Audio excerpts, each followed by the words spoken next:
Welcome to The Explainer. Today, we are diving into something we all know, that really uncomfortable feeling of being wrong. It's a fear that a lot of us learned, and it often starts way back in school. We're going to look at exactly why that is, and maybe, just maybe, how we can start to break free from it. So let's start here. I want you to really think about it for a second. How does it actually feel to be proven wrong?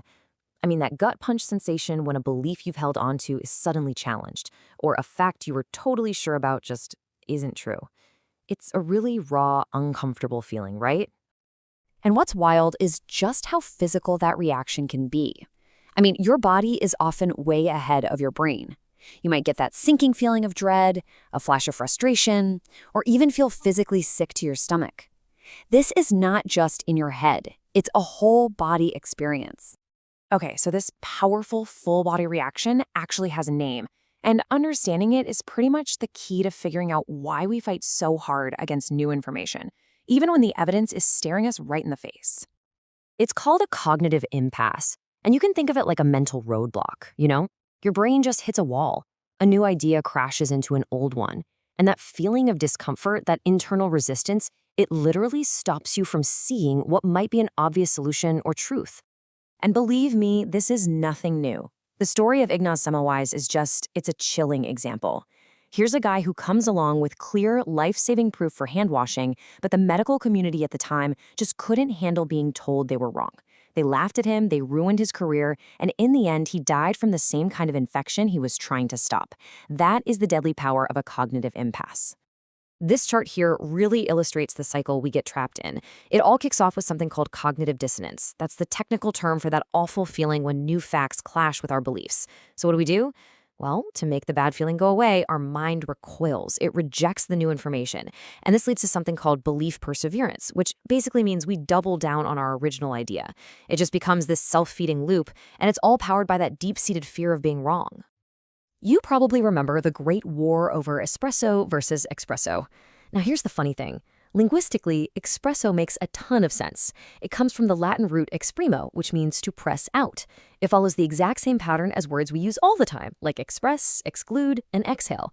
So it was totally natural for English speakers to say it that way. But then came the social pressure. The purists insisted that the only correct way was the Italian way, espresso. Yeah, this pressure got so intense, it even made its way into a Weird Al Yankovic song about grammar. And this is just a perfect, low-stakes example of selective mindedness in action. When we were faced with a choice between what made linguistic sense and what was socially correct, what did we do? We picked social correctness. We were more afraid of looking uncultured or wrong than we were interested in the actual logic of the word. So you have to ask, where does this intense, almost primal fear of being incorrect come from? Well, for most of us, that programming started really early, in a place we were all taught to trust. For something like 13 years, from the moment we walk into kindergarten, we're put into a system that, let's be honest, often values being correct over everything else. The main goal isn't always genuine understanding or sparking curiosity. It's about conforming to a set of answers that have already been decided for you. Just think about it. What happens when you get an answer wrong in class? Maybe you're corrected in front of everyone, you get that big red X on your homework. These are essentially punishments for making a mistake. And we learn really fast that taking a chance and being wrong hurts a lot more than just playing it safe and keeping quiet. And it's not just about punishing mistakes. The system actively conditions us to be afraid of them. It draws this direct line between making an error and being a failure as a person. Low grades aren't just feedback, they're framed as a direct threat to your entire future. The message couldn't be clearer. Being wrong is dangerous. And what about when you want to question the textbook or challenge what the teacher is saying? In a lot of classrooms, that kind of dissent is seen as being disruptive, not as a vital part of learning. So what do you learn to do? You learn to accept, not to question. So what happens is success becomes less about truly understanding something and more about how good you are just for calling it. We reward the ability to memorize facts, which basically turns students into human data storage units. We start to think that being smart just means you're a good hard drive, while real creativity and insight get left behind. Now, all this conditioning we get in school, well, it leads to this really fascinating and kind of dangerous paradox in adulthood. See, most of us walk around thinking we're super open-minded, but the reality is often very, very different. The concept is called selective mindedness, and it's basically this. It's the illusion that we're ready and willing to entertain any new idea that comes our way. But in reality, we've already built these invisible walls around our minds. We're like bouncers at a club, and we only let in the information that feels safe, that feels familiar, the stuff that won't threaten our core beliefs or our place in our social group. So how does this actually work in our day-to-day thinking? Well, it breaks down into a few key features. First up, you've got the first learned bias. Basically, the ideas we learn when we're young set like concrete in our brains, making them the absolute hardest to change later on. Then there's the illusion of openness.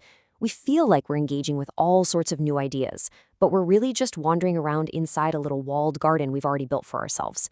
This leads to what's called boundary-defined openness. We might say we love diversity of thought, but usually only within our own political party or our own field of study or our own culture. And of course, in the modern world, all of this gets supercharged by echo chamber reinforcement. Social media algorithms that figure out what we believe and then just feed us an endless buffet of content that tells us we're right. And you see this bias pop up in two classic ways. On one side, you have the Galileo gambit. That's when someone thinks, hey, everyone's rejecting my idea, so I must be a misunderstood genius, just like Galileo. On the other side, you have the Galileo dismissal. That's when you hear a new idea and immediately think, nah, if that were true, some expert would have figured it out by now. Both are just clever ways our brains protect us from having to change our minds. So if the problem is a system that's built on just memorizing things and conforming, how in the world do we break out of that cycle? How do we unlearn all these habits and start being genuinely open to new ideas? Well, the answer is in changing our whole approach to what it means to know something. We have to make a shift from that rote memorization mindset to one of philosophical inquiry, and the difference is huge. The school system often focuses on storing facts, right? The only goal is to be correct, and any error is a failure. But a philosophical approach, that's all about asking questions. The goal isn't just correctness, it's understanding. And an error, that's not a failure, it's an opportunity to learn. It's a total switch from a rigid mindset to a flexible one. Albert Einstein was a massive critic of his own education for this exact reason. He got that true intelligence isn't about having all the answers locked away in your head. It's about having the ability to change your mind. It's about being able to sit with a question, to really wrestle with it long after everyone else has moved on. He famously said that imagination is more important than knowledge. And why is that? Well, knowledge tells you about the world as it is, based on the facts you've already memorized. But imagination lets you see the world as it could be. It is the engine that drives every single bit of progress we've ever made. Okay, so let's bring this home. How can we actually apply this philosophical way of thinking to our own lives and finally break the cycle of just trying to be right all the time? We can literally start to rewire our brains. First, it starts with a little intellectual humility, just admitting, hey, I don't know everything. Then we have to actively go looking for different points of view, especially the ones that conflict with our own, instead of just living in our own echo chambers. We have to see learning as something that never, ever stops. And finally, we need to create places where we can have real, respectful dialogues, not arguments we're just trying to win. And that really brings us to the most important point of all. The only true exit from this trap is self-awareness. It's the realization that a new piece of information isn't an attack on you as a person. It's just an addition to what you know. It's understanding that actually listening to someone else's point of view is not the same thing as surrendering. So I'll leave you with this question. Are you spending your energy building walls to protect your beliefs? Or are you building bridges to expand your understanding?